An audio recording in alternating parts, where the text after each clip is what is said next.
आज के इस लेक्चर में हम लोग अपने क्लास लेक्चर को ही थोड़ा एक्सटेंड करते हैं और क्लास लेक्चर को ही एक रिवीजन फॉर्म में कर लेते हैं। टॉपिक है पतली फिल्मों में व्यतिकरण, इंटरफेरेंस इन थीन फिल्म। इस पे बात करते हैं। अब इसके लिए सबसे पहले हम ये कहते हैं हमारे पास एक ये थीन फिल्म है, बहुत पतली फिल्म है ये। क्योंकि डायग्राम में मेरे को दिखाना था इसलिए मैं ऐसा कर रहा हूं, और प्लीज आप लोग ये मेरे लेजर लाइट के अकॉर्डिंग चलिएगा। ये तो ये एक थीन फिल्म है, बहुत पतली फिल्म है, और इस थीन फिल्म का थिकनेस टी कह देते हैं। और चूंकि ये थीन फिल्म है तो इसका रिफ्रैक्टिव इंडेक्स सपोज कहिए म्यू है। इसका थिकनेस हमने कहा टी है और ये म्यू रिफ्रैक्टिव इंडेक्स है, ये म्यू है। ठीक। अब चूंकि बात इंटरफेरेंस की कर रहे हैं हम लोग, हमारा डिस्कशन किस पे है? इंटरफेरेंस पे है, व्यतिकरण पे है। तो व्यतिकरण करने के लिए क्या होगा भाई? हम लोग को लाइट सोर्स लेना पड़ेगा। तो एक लाइट कहते हैं यहां से, देखिए लेजर लाइट को देखिएगा, इस तरीके से आके इस फिल्म पे टकराएगा एक लाइट रे, और अगर यहां आके टकराता है तो आपको पता है उसका एक पार्ट क्या हो जाएगा? रिफ्लेक्ट होगा कुछ हिस्सा, और कह सकते हैं यहां रिफ्रैक्शन भी होगा, मतलब प्रकाश का किरणों का परावर्तन हो जाएगा और अपवर्तन भी हो जाएगा। मतलब मैं ये कह रहा हूं, मान लेते हैं ए बी एक लाइट रे यहां आके इंसिडेंट हुआ और इस बी सी डायरेक्शन में इसका रिफ्लेक्शन हो गया, और कुछ पार्ट इसका बी डी डायरेक्शन में रिफ्रैक्ट हो जाएगा, अपवर्तन हो जाएगा इस दिशा में। क्लियर हुआ? अब जब ये डी पॉइंट पे ये लाइट रे इंसिडेंट करेगा तो क्या होगा? इस लाइट रे का एक पार्ट क्या कर देगा? इस डायरेक्शन में, ये वाले डायरेक्शन में इसका परावर्तन हुआ। प्लीज आप लेजर लाइट पे ही फोकस करेंगे। इस डायरेक्शन में इसका परावर्तन हो जाएगा, रिफ्लेक्शन हुआ, और यहां से ये इस दिशा में यानी कि डी जी डायरेक्शन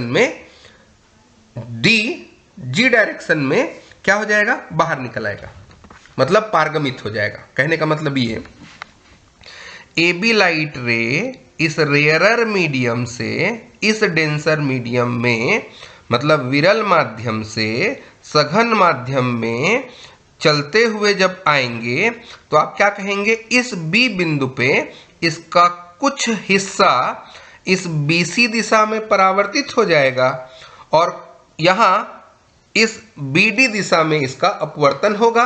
क्योंकि अपवर्तन कहां हो रहा है? रिफ्रैक्शन कहां हो रहा है? रेयरर मीडियम टू डेंसर, मतलब विरल माध्यम से सघन माध्यम में जाते हुए, मतलब ये प्रकाश किरण क्या हो जाएगा? अभिलंब की ओर झुक जाएगा, और इसके लिए ये वाला एंगल हमने आर लिया है। ये एंगल देखिए। ठीक। अब उसके बाद चूंकि ये एंगल अगर आर है तो ऑब्वियस ये वाला एंगल भी आर होगा। क्यों? देखिए ये वाला लाइन, ये देखिए, ये लेजर लाइट पे फोकस कीजिए। ये वाला लाइन क्या है? ये परपेंडिकुलर लाइन है, और दूसरा ये परपेंडिकुलर लाइन है, मतलब ये लाइन और ये लाइन दोनों क्या हो जा रहे हैं? एक दूसरे के पैरेलल है, समानांतर है। तो ये इसका क्या होगा? एकांतर कोण होगा, अल्टरनेट एंगल होगा। तो ये आर है तो अल्टरनेट एंगल इक्वल होते हैं, एकांतर कोण समान होते हैं, तो R is equal to R हो गया। क्लियर है? पूरे टाइम आप लेजर लाइट पे रहिएगा। अब यहां तक पहुंच गए आप। इसके बाद अब हम लोग आगे बात करते हैं।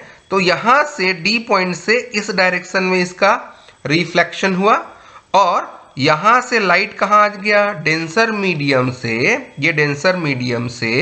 रेयरर मीडियम में, मतलब डेंसर मीडियम से रेयर मीडियम में जब रिफ्लेक्शन होता है विरल माध्यम से सघन माध्यम में आते हुए, जब क्या होगा? यहां से पारगमन हुआ है तो ये जो लाइट रे होगा आपका, ये क्या हो जाएगा? नॉर्मल लाइन से दूर हटेगा। क्लियर हुआ? मतलब यहां तक डायग्राम आपका क्लियर है। अब उसके बाद मैं ये कहता हूं यहां इस ई पॉइंट से, ये ई पॉइंट है, लेजर लाइट पे फोकस कीजिए, ये ई पॉइंट है, यहां से लाइट का इस डायरेक्शन में, ई एच डायरेक्शन में क्या होगा, इसका रिफ्लेक्शन होगा, और यहां कुछ हिस्सा इस डेंसर मीडियम से, सघन माध्यम से इस रेयरर मीडियम में, मतलब विरल माध्यम में जब आएगा तो यहां क्या हो जाएगा, अपवर्तन अभिलंब से दूर हटेगा, bends away from normal line, EF मिल गया। और इस एच पॉइंट पे अगर आप फोकस करते हैं, ये एच पॉइंट पे, तो एच पॉइंट से कहां होगा, light ray again denser to rarer आ रहा है, मतलब प्रकाश किरण सघन माध्यम से विरल माध्यम में आ रहा है, तो अपवर्तन या पारगमन किधर होगा, अभिलंब से दूर। ठीक, अब क्या करें, यहां ये दो लाइट रे मिला, किधर, ये देखिए रिफ्लेक्टेड एरिया में, लेजर से दिखा रहा हूं मैं, ये बीसी डायरेक्शन में और ईएफ डायरेक्शन में, मतलब एक सिंगल लाइट रे से दो रिफ्लेक्टेड लाइट रे बन गए। और सिमिलरली यहां नीचे देखिए, ये डीजी और एचजे ये ट्रांसमिटेड रे हैं दो, और जो इसी से बने हैं ना, एबी से ही बने हैं। मतलब क्या, आपका ये जो थीन फिल्म होगा, इसके लिए हम लोग दो बात कर सकते हैं, एक रिफ्लेक्टेड रे के लिए और एक ट्रांसमिटेड के लिए। मेरा ये पूरा डिस्कशन रिफ्लेक्टेड पे रहेगा और ट्रांसमिटेड वाला हम लोग ऑनलाइन ही करेंगे अभी, ठीक है, at the end of the video. कैसे करें, अब हम लोग बात करेंगे रिफ्लेक्टेड की। तो रिफ्लेक्टेड में निकालना है तो यहां से एक काम करते हैं, जब भी आपको इंटरफेरेंस पता करना होता है तो आपका सीधा सा टारगेट है कि हमको कम से कम दो लाइट रे चाहिए। बिल्कुल, ये दो लाइट रे हो गए आपके पास, ये बीसी और ईएफ। ठीक, दोनों एक वर्णी है, मोनोक्रोमेटिक है ना, दोनों मोनोक्रोमेटिक है, एक वर्णी है।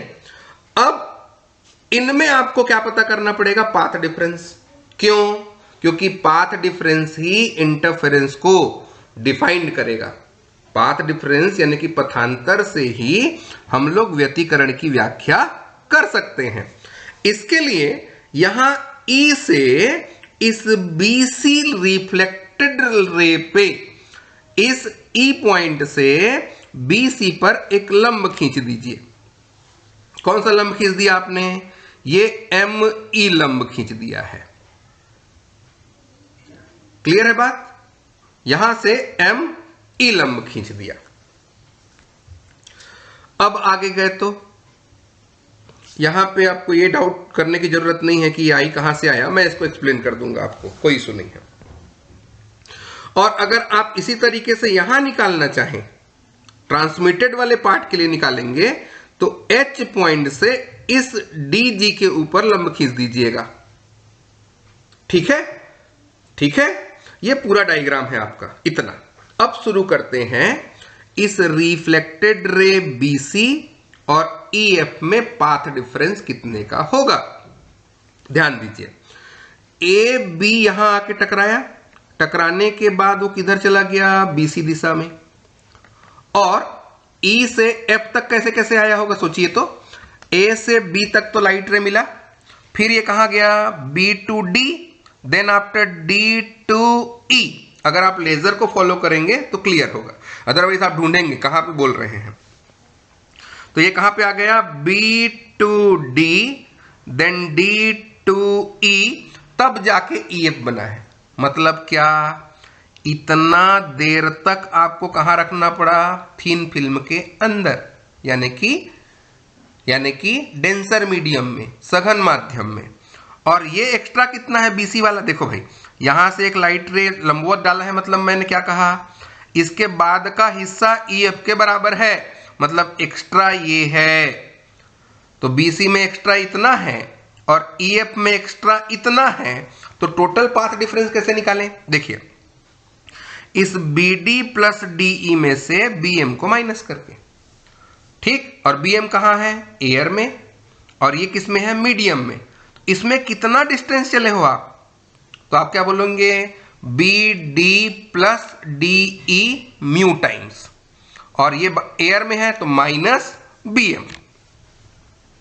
ठीक है, path difference between reflected ray B C and E F के लिए बी एम एक्स्ट्रा हो रहा है एयर में, और इस मीडियम के अंदर कितना है आप, बी डी डी ई, मतलब B D plus D E mu medium में माइनस बी एम एयर में। ये आपका इक्वेशन नंबर 1 है, और यही लाइन आपको समझना है, बाकी फिर यहां कुछ भी नहीं है। जैसे हम लोग क्लास में भी कह रहे थे कि ट्रिग्नोमेट्री का एक रिवीजन ही है ये। तो ये वाला लाइन देखिए, मैंने क्या कहा, ए बी के बाद पहले बी डी आए, फिर डी ई हुआ, तब जाके ई एफ बना है, और यहां सीधा सीधा ए बी से बी सी बना। तो एयर में अगर सीधा यहां से परपेंडिकुलर लाइन ड्रॉ कर दो, आप यहां से एक लंबवत रेखा खींच देंगे, तो आपको यह दिख रहा है कि ये जो बी सी लाइन है वो ई एफ से बी एम बड़ा है एयर में, जबकि एक्चुअल में इसको देखो आप, तो ए बी से कहां पहुंचे हैं आप, बी से डी, फिर डी से ई, मीडियम के अंदर, मतलब ई एफ जो रिफ्लेक्टेड लाइट है वो इतना एक्स्ट्रा है, और ये बेचारा इतना, मतलब क्या, del equals to mu B D plus D E F के लिए माइनस बी एम जो आपने निकाला है। ये आपके कैलकुलेशन का मेन पार्ट है। क्लियर है इक्वेशन नंबर 1। अब इसको इजी करते हैं। इजी करने के लिए कुछ भी नहीं करिए आप, इस इक्वेशन को अगर आपको इजी करना है तो सीधा सीधा अपना पूरा ट्रिग्नोमेट्री का नॉलेज यहां अप्लाई कर देंगे, और कॉन्ग्रुएंसी का भी। अब क्या करें, हम लोग को यह डिसाइड करना है ये बी डी और डी ई का क्या होगा। इसके लिए आप अपने इस डायग्राम के ट्रायंगल देखिए, ट्रायंगल देखिए, बी एल ई डी पे फोकस करिए। इस ट्रायंगल को यहां से काट के मैंने यहां निकाल दिया है, यहां देखिए, इस ट्रायंगल को मैंने काट दिया है। ठीक है, अब मैं थोड़ा सा पेन यूज कर लूं, यहां निकल गए आप। तो ये एंगल अगर आर है, ये एंगल कौन सा है, देखिए मैं बात कर रहा हूं ये इंसिडेंट एंगल का, ये इंसिडेंट एंगल का, ये देखिए, ये एंगल अगर आर है तो ऑब्वियस है ये वाला एंगल भी आर ही होगा। क्लियर है बात, ये आर है तो ये भी आर होगा, तो मैंने यहां पे इसको आर लिख दिया है। ये देखिए, ये आर है और ये भी आर है। दूसरा, यहां से आपने एक नॉर्मल लाइन ड्रॉ कर दिया था, देखिए इसमें डायग्राम पे अपने देखिए, ये वाला जो एंगल है ये तो नॉर्मल लाइन है ना, इसका परपेंडिकुलर लाइन है, तो इसका मतलब आप इसको कहना चाह रहे हैं ये 90 है, ठीक है, और ये भी 90 है, ठीक है, और एक साइड ये DL जो साइड है आपका, ये D और L साइड है, ये कॉमन साइड है। मतलब क्या, ये एक एंगल इस एंगल के इक्वल है, ये भी 90, ये भी 90, और एक ये वाला कॉमन साइड। मतलब आप ये कहना चाह रहे हैं कि आपका ये जो DLE और DLB जो दो ट्रायंगल हैं, DLB, DLB और DLE ये दोनों के दोनों एक दूसरे के समरूप हैं, कॉन्ग्रुएंट हैं। और कॉन्ग्रुएंसी का मतलब क्या, बाकी सब साइड एक दूसरे के इक्वल होंगे। बाकी सब साइड मतलब क्या, यहां ये जो EL लाइन होगा, ये जो EL लाइन होगा वो इस LB लाइन के बराबर होगा। EL लाइन जो होगा वो LB लाइन के बराबर होगा। अब क्या करें, दूसरा हिस्सा ये वाला, ये देखिए, ये DE जो होगा ये DB के बराबर आएगा। ठीक है, ठीक है, ये आपका इक्वेशन नंबर 2 बता दिया आपने इसको, और इक्वेशन नंबर 3 बता दिया आपने। सीधा सीधा सा कुछ भी नहीं किया इस पूरे प्रोसेस में। हम लोगों ने इस ट्रायंगल को यूज करके एक कॉन्ग्रुएंसी का दिखाया, ये दोनों समरूप हो गए, और समरूप होने से ये वाला जो साइड होगा इस वाले साइड के इक्वल आएगा। सिमिलरली ये वाला साइड इस ट्रायंगल का इस वाले साइड के इक्वल हो जाएगा। क्लियर हो गया? मतलब ये दो रिलेशन आपको मिल गए। इसके बाद एक काम करते हैं, आप अपने इस इक्वेशन 3 को जहां BD = DE लिखा है इस इक्वेशन नंबर 1 पे रख दीजिए। मतलब क्या, DE की जगह BD रख दीजिए। क्या मिलेगा? आपको मिलेगा del = mu BD plus BD minus BM। DE की जगह BD सब्स्टिट्यूट कर दिया है। मतलब आपके पास डेल की वैल्यू BD है, BD 2BD मतलब 2 म्यू BD माइनस BM। ये है आपका इक्वेशन नंबर 4। क्लियर हुआ? क्लियर हुआ? ध्यान से समझना है ताकि ट्रांसमिटेड वाले पार्ट को हम लोग ऑटोमेटिकली कर सकें। दो टॉपिक एक साथ कर रहे हैं हम लोग। थिन फिल्म कब? रिफ्लेक्टेड रे के लिए, और थिन फिल्म में इंटरफेरेंस फॉर ट्रांसमिटेड रे। तो अभी किसके लिए हम कर रहे हैं? परावर्तित तरंग के लिए, परावर्तित किरणों के लिए कर रहे हैं। अब डेल की वैल्यू आप लोगों ने इतना दिखा दिया इक्वेशन नंबर 4 में। अब एक काम करते हैं, हम लोग राइट एंगल ट्रायंगल ढूंढते हैं इसमें, और एक एक करके इस BD का और इस BM की वैल्यू निकाल देते हैं। BM की वैल्यू निकालने के लिए मैं यहां से एक ट्रायंगल काट के बाहर निकालता हूं। मैं यहां सॉल्व कर रहा हूं ना, इसको इसी स्लाइड पे कर रहे हैं ताकि ये ट्रायंगल, ये डायग्राम आपका सामने रहे। तो मैं बात कर रहा हूं ट्रायंगल BDL का। ये देखिए B, ये वाला B, ये देखिए B, और यहां ये D, और ये दिखा आपका L। क्लियर है? दिख गया होगा? ये B, फिर ये D, और फिर ये L।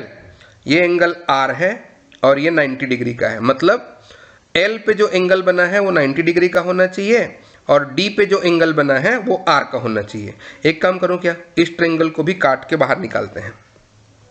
ये बाहर निकला तो आपने क्या कहा, L पे ये जो एंगल है ये 90 डिग्री का है, और ये वाला जो एंगल आप दिखा रहे हैं ये R का है। ट्रायंगल के तीनों एंगल कितने होते हैं? 180 डिग्री के। तो 90 प्लस R, और ये वाला एंगल इक्वल टू 180। मतलब 90 plus R plus angle B equal to 180 degree. तो 90 प्लस R को ट्रांसफर कर देंगे, है ना? तो वहां कितना बच जा रहा है? वहां पे कितना बच जाएगा? तो इस एंगल को अगर आप निकालें, तो इस एंगल की वैसे रिक्वायरमेंट है नहीं, इसको हम लोग क्यों निकाल रहे हैं? नहीं निकालते। एक काम करते हैं, सीधा सीधा सा, यहां ट्रायंगल बना, ये एंगल R है। आपको क्या चाहिए? आपको चाहिए यहां से लेकर के ये DL हो गया, ये BL हो गया, हमको चाहिए DB या BD, ताकि ये देखिए इक्वेशन नंबर 4 देखिए तो एक बार, इसमें इस वैल्यू को रख के इसको सिंपल कर सके। तो बड़ा आसान था। मैं इसको 90 क्यों दिखा रहा था? इसको इरेज करो, कंफ्यूजन होगा कि कैसे आया था।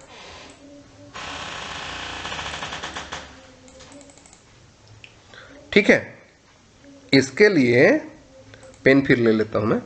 यहां पे अब आपको ये वाला हिस्सा आपका हाइपोटेन्यस है, कर्ण है, और उसके बाद ये DL वाला हिस्सा इसका आधार है, बेस है। तो बेस की वैल्यू तो T लेंगे ना, DL मतलब thickness of the thin slit. आपने T पहले से एज्यूम करके रखा है, आपने इसको ये देखिए T मान लिया है। यहां मैंने मार्क किया है, मार्क कर रहा हूं, देख रहा है ये T। तो एक काम करते हैं ना, इसमें और इसमें रिलेशन निकाल देते हैं। तो cos थीटा लगा दीजिए। तो cos कितना होता है? बेस बाई हाइपोटेनियस, मतलब DL बाई BD। और आपको क्या चाहिए? BD की वैल्यू। एक काम करें, BD को इधर ट्रांसफर कर देते हैं, BD को इधर ट्रांसफर कीजिए। अगर ट्रांसफर करते हैं तो आपको मिला BD = DL by cos R। DL का वैल्यू कितना होता है? आपने कितना लिखा है? T, thickness of the thin film. तो BD = T by cos R, इसको मैंने ले लिया है इक्वेशन नंबर 5। अब चाहे तो या A वाला वैल्यू यहां रख सकते हैं, लेकिन मैं सोच रहा हूं अब BM भी निकाल ही लें। जब ट्रिग्नोमेट्री स्टार्ट ही हो गया है तो BM निकालते हैं। चलिए अब BM के लिए क्या करेंगे, अब ये BME, अब आपका सवाल कि ये वाला एंगल I कैसे, देखिए यहां आपने इसको क्या लिया है, ये आपतित कोण है, आपतन कोण है, angle of incident I। Incident angle reflected angle के इक्वल होता है according to the law of reflection. आपतन कोण परावर्तन कोण के बराबर होता है। इसका मतलब ये वाला एंगल कितने का हो गया, I का। ये टोटल एंगल कितने का है, देखिए ये अभिलंब के साथ ये वाला टोटल एंगल कितने का बनेगा, 90 डिग्री का, दिख रहा होगा ये यहां ये वाला हिस्सा। अब इतना दूर तक का एंगल तो I है, तो ये एंगल कितने का होगा, इस एंगल को आपको लिखना पड़ेगा 90 माइनस I। देखिए इस त्रिभुज में से ये वाला एंगल तो 90 डिग्री का है ये, और ये हो गया 90 माइनस I। आपको निकालना है ये वाला एंगल E। तो त्रिभुज के तीनों कोणों का योग कितना होता है, मतलब एंगल ये वाला एंगल प्लस ये वाला एंगल प्लस ये वाला एंगल इक्वल्स टू 180, मतलब 90 माइनस I प्लस 90 है ना। यहां पे ये पूरा कितना हो रहा है, 90 minus I plus I plus ये वाला एंगल इक्वल्स टू 180। तो ये वाला एंगल कितना आएगा, 180 equals to minus 90 plus I। तो एंगल E कितना निकल के आया, I निकल के, क्या क्या बोला एक बार रिपीट करके सुन जरूर लीजिए। अब ये त्रिभुज के तीनों कोणों के योग से मैंने ये वाला कोण पता कर लिया है और ये I निकल के आया। अब इस ट्रायंगल को काट के मैं बाहर निकाल रहा हूं, क्यों, ताकि इक्वेशन 4 का ये वाला BM, ये नीचे की ओर मार्क कर रहा हूं मैं, देखिए ये BM मैं निकाल सकूं। BM निकालने के लिए मैंने इस ट्रायंगल को बाहर किया। बाहर करने से यहां ध्यान दीजिए, ये आपका M पॉइंट है, ये B है और ये E है। यहां पे आप चाहते हैं BM निकालना जो कि लंब है, और ये EB है आपके पास, ये कर्ण है। EB क्यों, EB मैं इसलिए लेवा रहा हूं आपसे क्योंकि यहां इस डायग्राम में देखिए ये वाला हिस्सा B है और ये वाला हिस्सा E है, तो आप अपने इस इक्वेशन नंबर 2 को यूज कर पाएंगे। ये देखिए मैं मार्किंग कर रहा हूं अपना, इक्वेशन नंबर 2 को यूज कर पाएंगे। इसलिए मैं कहता हूं BM को इन टर्म्स ऑफ BE निकालना है, मतलब हाइपोटेनियस और परपेंडिकुलर में रिलेशन। कहने का मतलब साइन लगा दें, sine equals to perpendicular by hypotenuse, लंब बटे कर्ण होता है। तो साइन I कितना आ गया, BM बाई BE, और BM की अगर वैल्यू निकालें तो BE को इधर ट्रांसफर करना पड़ेगा, ठीक है। अच्छा सॉरी, यहां पे BE की वैल्यू रख दीजिए। BE कितना होगा देखिए, तो ये अपने इस डायग्राम में देखिए, बड़े वाले डायग्राम में यहां पे मैंने मार्क किया ये B, और ये बीच वाला हिस्सा देखिए ये वाला L, और ये है E। इसका मतलब BE जो होगा ये पूरा B से लेकर के E तक, B से लेकर के ये E पॉइंट तक, यहां से लेजर लाइट दिखा, B से लेकर के E तक ये BL प्लस LE आएगा, BL प्लस LE। और आपका इक्वेशन नंबर 2 कहता है ये दोनों इक्वल हैं, ठीक है। आपको क्या मिलेगा, यहां LE की जगह क्या रख देंगे आप, इस LE की जगह इक्वेशन नंबर 2 से BL रखेंगे, तो ये हो जाएगा BM बाई 2BL, यहां साइन I है इधर। अब आपको BM चाहिए, तो BM कितना निकल के आया, 2BL साइन I। BM की वैल्यू 2BL साइन I। अब अगर BL का वैल्यू निकल जाए ना तो मजा आ जाए। क्या करें, अब वापस आप अपने इसी ट्रायंगल पे आइए, ये देखिए मार्क कर दिया मैंने, वापस इसी ट्रायंगल पे आ जाइए, BDL पे। क्या निकालना है, BL निकालना है, और ये बेस है, परपेंडिकुलर और बेस का रिलेशन कौन देता है, tan थीटा। तो चलिए इन ट्रायंगल BDL फिर से करते हैं, इसमें tan R लगा दीजिए, perpendicular by base, 10r, perpendicular कितना bl, बेस कितना dl, ये निकल के आया bl बाई dl। इसके बाद चूंकि bl की वैल्यू अगर निकालें तो इस dl को ट्रांसफर करना पड़ेगा, तो ये मिल गया आपको bl इक्वस टू T10r, क्योंकि dl की वैल्यू आपने थिकनेस ऑफ अ फिल्म कहा है। यहां तक तो पूरा निकला।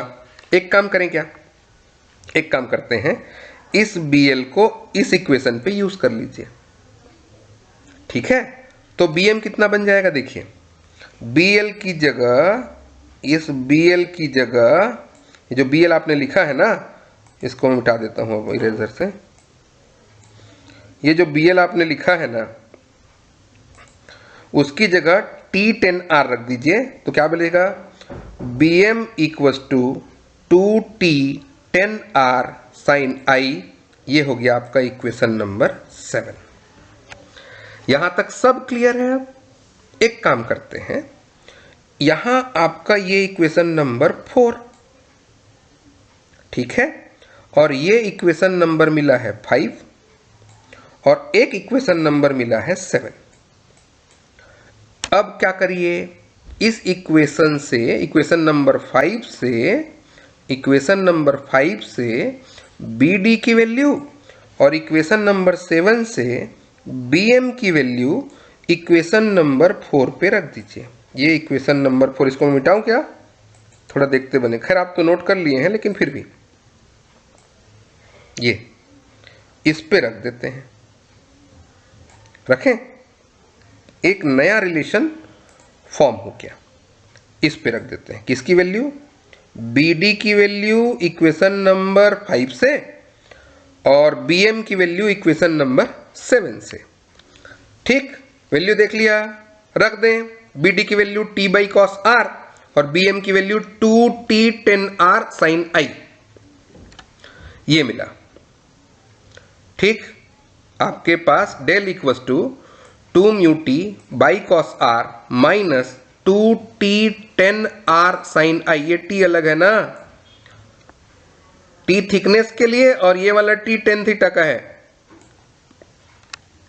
अब यहां पे tan क्या होता है, साइन बाई कॉस, तो यहां क्या आया, tan की जगह साइन बाई कॉस रखिए, तो 2 mu T cos r minus 2t sine r by cos r sine i, ठीक है। अब यहां म्यू इंट्रोड्यूस करते हैं। स्नेल्स लॉ आपने पढ़ा है, उसके हिसाब से, स्नेल्स लॉ के हिसाब से हम जानते हैं, स्नेल के नियम से आप जानते हैं कि अपवर्तनांक बराबर sine i by sine r होता है, mu equals to sine i by sine r। और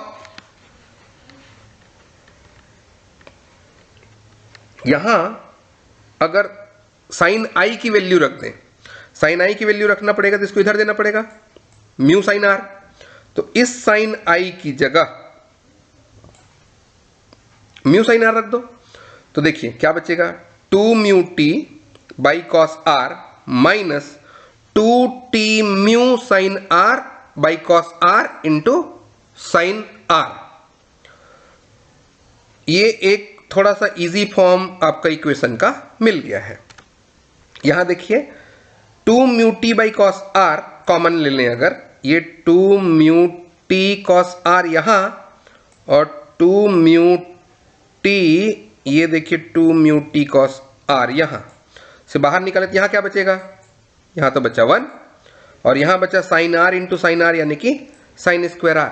क्या आ गया, del equals to path difference equals to 2 mu T by cos r 1 minus sine square r, sine square r 1 minus sine square r, first identity है trigonometry का, cos square r। और एक काम कीजिए, ये वाला कॉस r स्क्वायर में से एक से कैंसिल हुआ, तो क्या बचा, 2 म्यू टी कॉस r, ये पाथ डिफरेंस हमने निकाला है। क्लियर हो गया, यहां तक एक बार रिवीजन कीजिए, फिर आगे जाइएगा। ये एक 2 म्यू टी कॉस r, एक रिलेशन आपके पास पाथ डिफरेंस का आ गया, किसके लिए, रिफ्लेक्टेड के लिए। रिफ्लेक्टेड के लिए।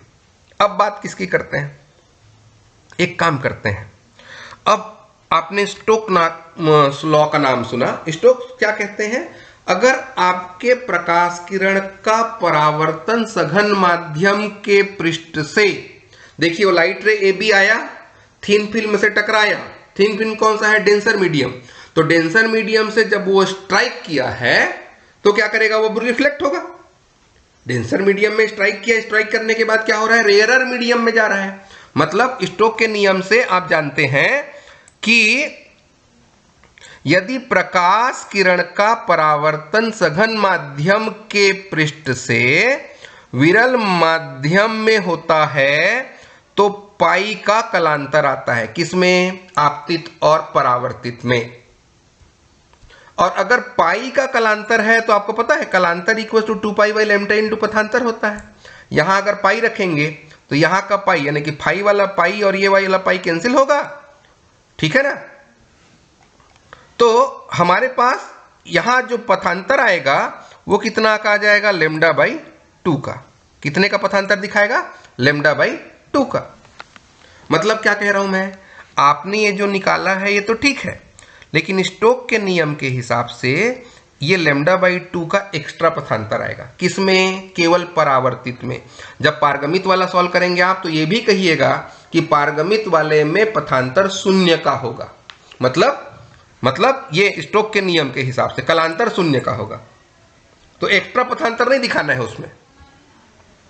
केवल यहां पे ये वाला स्टेटमेंट लिखने के बाद क्या कहेंगे आप कि Stokes law, as we know that if a ray of light is reflected from the surface of a denser medium to a rarer medium, then the phase difference will be pi. Therefore, the path difference must be lambda by 2. Path difference must be lambda by 2, and from the formula, phase difference equals to 2 pi by lambda into path difference. इसका मतलब ये extra आएगा इसमें due to Stokes law. Stokes law, according to Stokes law, Stokes law के हिसाब से आपके पास यहां जो पाथ डिफरेंस है उसको लैम्डा बाई 2 एक्स्ट्रा करना पड़ेगा। मतलब आपका जो ये परावर्तित किरण है BC और EF है ना, द इफेक्टिव पाथ डिफरेंस अगर कहें तो एक तो आपने जो कैलकुलेट किया जो एक्चुअल है, और स्टोक्स लॉ के अकॉर्डिंग लैम्डा बाई 2 का और आया, तो इफेक्टिव यानी कि प्रभावी मार्गांतर कहिए या इफेक्टिव पाथ लेंथ कहिए, वो हो जाएगा आपके पास 2 mu T cos R plus lambda by 2। ठीक है, अब इंटरफेरेंस है, व्यतिकरण है, तो किसकी बात करेंगे हम लोग, संपोषी व्यतिकरण की और विनाशी व्यतिकरण की। संपोषी व्यतिकरण में पाथ डिफरेंस कितने का होता है, n लैम्डा का। विनाशी व्यतिकरण में कितना होता है, 2n+1 लैम्डा बाई 2 का। अब पहला टॉपिक है आपका संपोषी व्यतिकरण का। देखिए, हम जानते हैं कि जब संपोषी व्यतिकरण हो रहा होता है, संपोषी व्यतिकरण के केस में जो पथांतर आता है वो n लैम्डा आता है, और जहां n की वैल्यू 1 2 3 4 5 लेते हैं हम लोग। तो अभी आपने पाथ डिफरेंस कितने का निकाला, 2 mu T cos R plus lambda by 2, और यहां लैम्डा की वैल्यू आपको पहले ही गिवन है n लैम्डा, तो n lambda equal to 2 mu T cos R plus lambda by 2। एक काम कीजिए, लैम्डा बाई 2 को ट्रांसफर कर दीजिए, क्या बचेगा, 2 mu T cos R equal to n lambda minus lambda by 2। अब अगर यहां से लैम्डा बाई 2 कॉमन ले लें, लैम्डा बाई 2 यहां से कॉमन ले लें, तो यहां से लैम्डा बाई 2 निकालेंगे तो क्या बचेगा, 2n, और यहां से लैम्डा बाई 2 निकालेंगे तो क्या बचेगा, 1, तो क्या बचा, 2n माइनस 1 लैम्डा बाई 2, विषम गुणक 2n माइनस 1 लैम्डा बाई 2 बच रहा है। ठीक, मतलब रिफ्लेक्टेड रे में जो इंटरफेरेंस होगा उसके लिए जो पाथ डिफरेंस आना चाहिए वो कितना है, कंस्ट्रक्टिव इंटरफेरेंस के लिए ना, संपोषी के लिए, संपोषी व्यतिकरण के लिए कितना आएगा, 2n माइनस 1 लैम्डा बाई 2 आ रहा है। सिमिलरली डिस्ट्रक्टिव इंटरफेरेंस की बात करें तो विनाशी व्यतिकरण के लिए पाथ डिफरेंस को विनाशी व्यतिकरण में आप लोग का कहना है 2n+1 लैम्डा बाई 2 होता है। ठीक, ये हम जानते हैं। अब लेमडा की वैल्यू आपके हिसाब से अभी कितना है रिफ्लेक्टेड रे के लिए? 2 mu T cos R plus lambda by 2, मतलब आपके पास ये रिलेशन बना 2 mu T cos R plus lambda by 2 equals to 2n plus 1 lambda by 2 का। अब एक काम करते हैं, फिर से इस लेमडा बाई 2 को ट्रांसफर कर देते हैं, तो इधर आके माइनस हुआ 2n plus 1 lambda by 2 minus lambda by 2। अब इस लेमडा बाई 2 को इससे मल्टीप्लाई करें तो 2n इंटू लेमडा बाई 2 यानी कि n लेमडा, और 1 इंटू लेमडा बाई 2 प्लस, ठीक, n lambda plus lambda by 2 minus lambda by 2, ये लेमडा बाई 2 और लेमडा बाई 2 कैंसिल हुआ।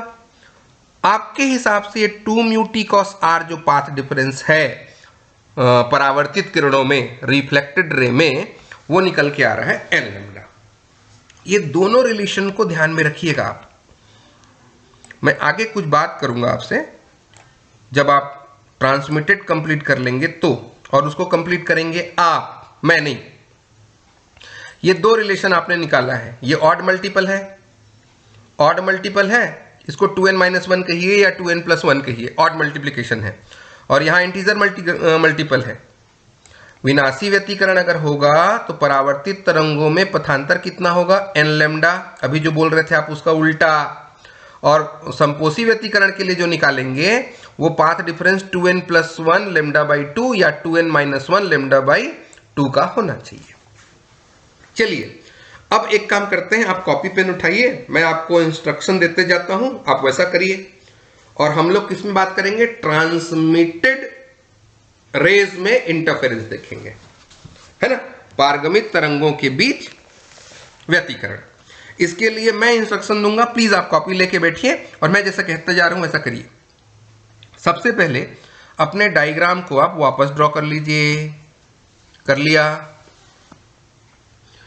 अब इस डायग्राम में कुछ एक्स्ट्रा चीजें आपको तो समझ में आ गई होंगी, जैसे ये वाला आर था और ये रिफ्लेक्टेड है इसलिए आर होगा, और दूसरा जब ये आर है और ये दोनों समानांतर रेखाएं हैं ना, ये वाला और ये वाला एक दूसरे के समांतर है, ये दोनों समांतर रेखाएं हैं, तो ये वाला आर ये अल्टरनेट एंगल है, एकांतर कोण है, और अगर ये आर है आपतित कोण या आपतन कोण, इंसिडेंट एंगल आर है, तो रिफ्लेक्टेड एंगल आर होगा।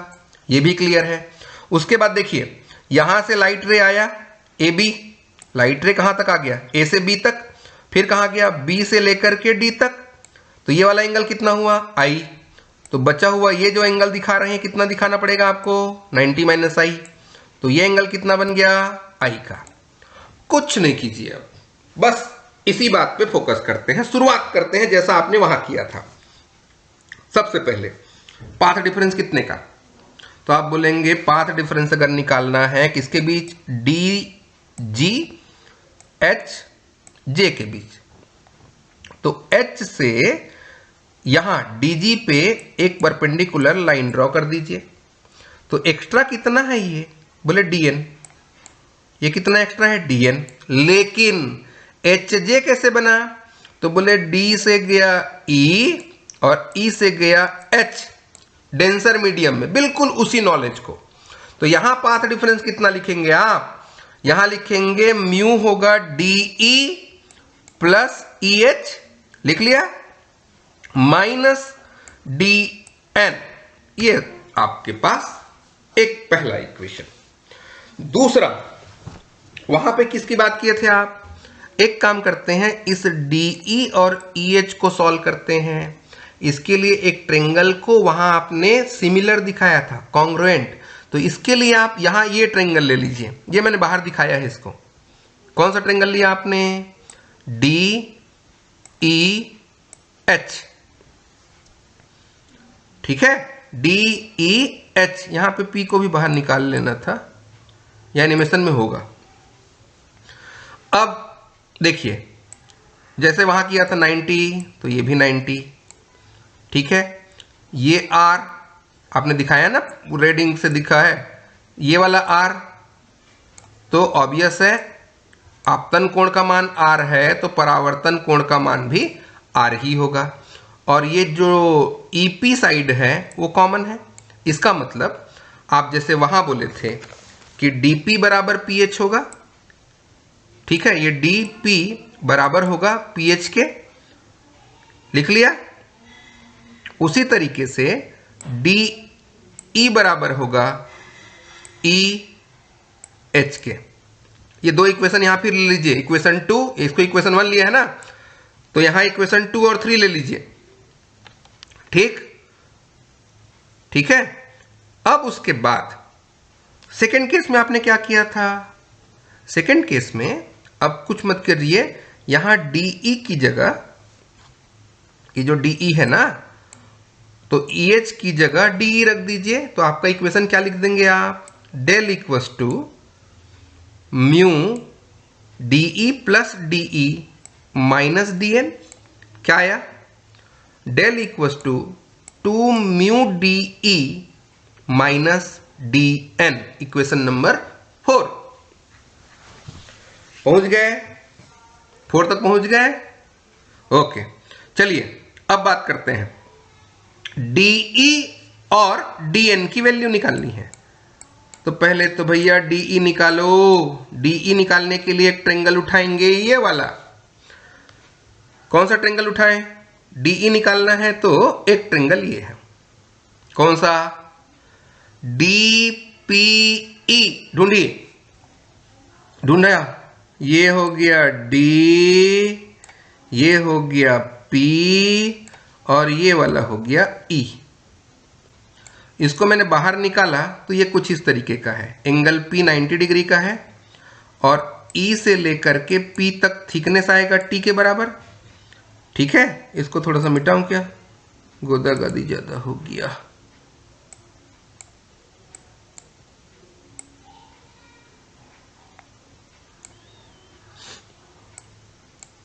तो EP जो होगा वो T के बराबर आएगा। यहां पे आपको क्या चाहिए? ED चाहिए ना, आपको चाहिए ED, यानी कि ये, और आपके पास ये बेस है, तो बिल्कुल वैसी जैसे वहां किए थे, cos R लगा दीजिए। cos R लगाएंगे तो कितना आएगा? EP by ED, EP by ED cos R equals to, और EP की वैल्यू अगर T रख देंगे तो cos R equal T by ED आएगा। cos R की वैल्यू T बाई ED आएगा, जैसे आपने वहां निकाला था, ED आएगा। ये ED की वैल्यू निकाल रहे हैं हम लोग, क्लियर है? निकल गया होगा, कठिन तो है नहीं ये, या कोई हार्ड भी नहीं है कि आपको सोचना पड़े, और क्लास में भी तो कर चुके हैं, एक रिवीजन ही है। अब इसके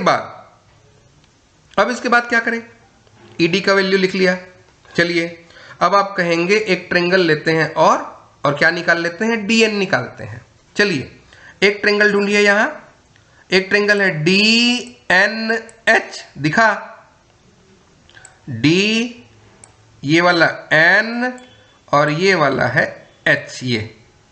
और यहां इसको I कैसे प्रूव किया हो आपको पता होगा। ये I है तो ये एंगल 90 माइनस, ये वाला एंगल 90 माइनस I होगा, और ये 90 है तो ट्रेंगल के तीनों एंगल का सम 180 डिग्री, और 180 डिग्री तो ये angle 90 minus I plus 90 plus ये वाला एंगल इक्वल टू 180, तो ये वाला एंगल कितना निकलेगा? I, और ये आ गया I। अब आप क्या चाहते हैं? DN निकालना। आपको चाहिए DN मतलब लंब, और ये है आपका कर्व। तो इसमें क्या लगाएंगे आप? साइन I लगाया तो क्या आया? DN बाई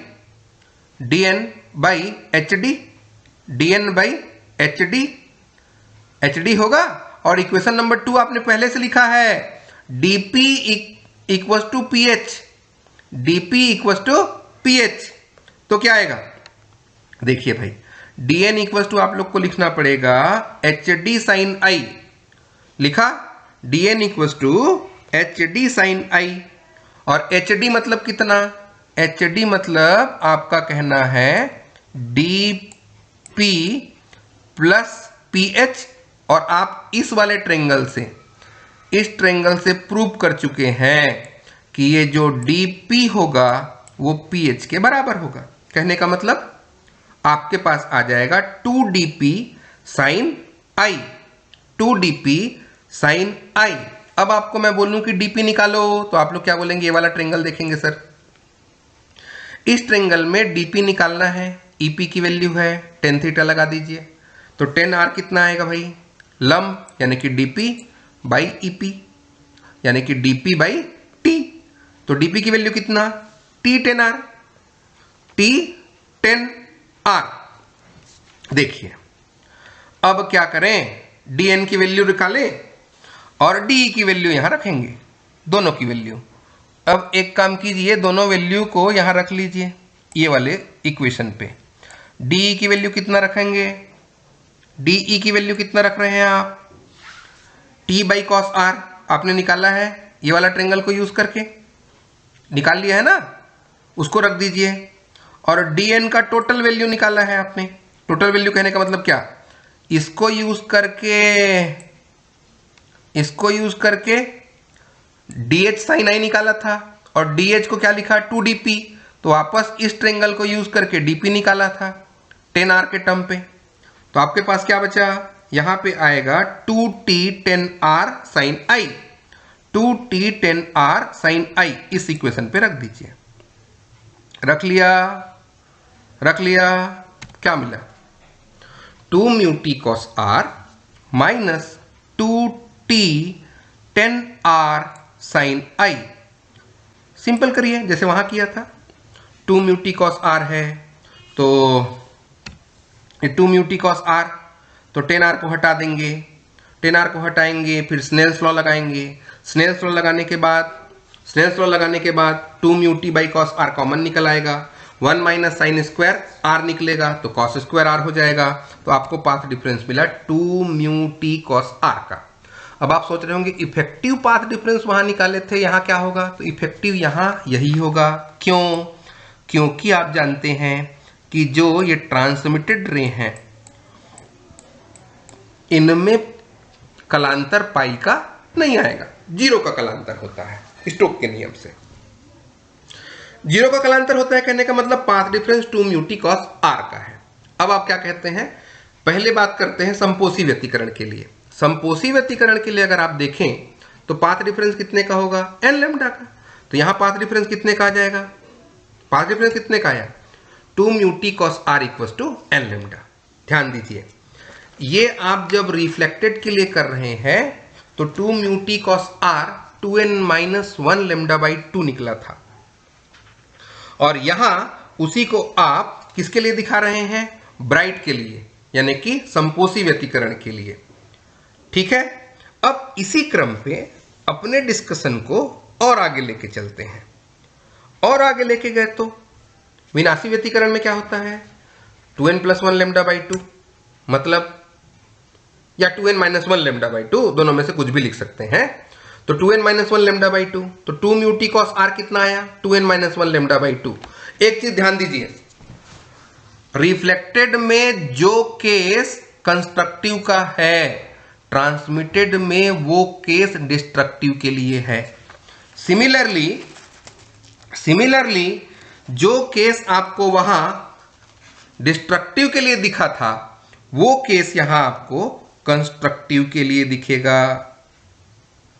ठीक, इसका मतलब ये जो रिफ्लेक्टेड पार्ट है और ये जो ट्रांसमिटेड पार्ट में जो फ्रिंजेस आपको मिल रही है ना, वो परस्पर पूरक होती हैं, कॉम्प्लीमेंट्री होती हैं।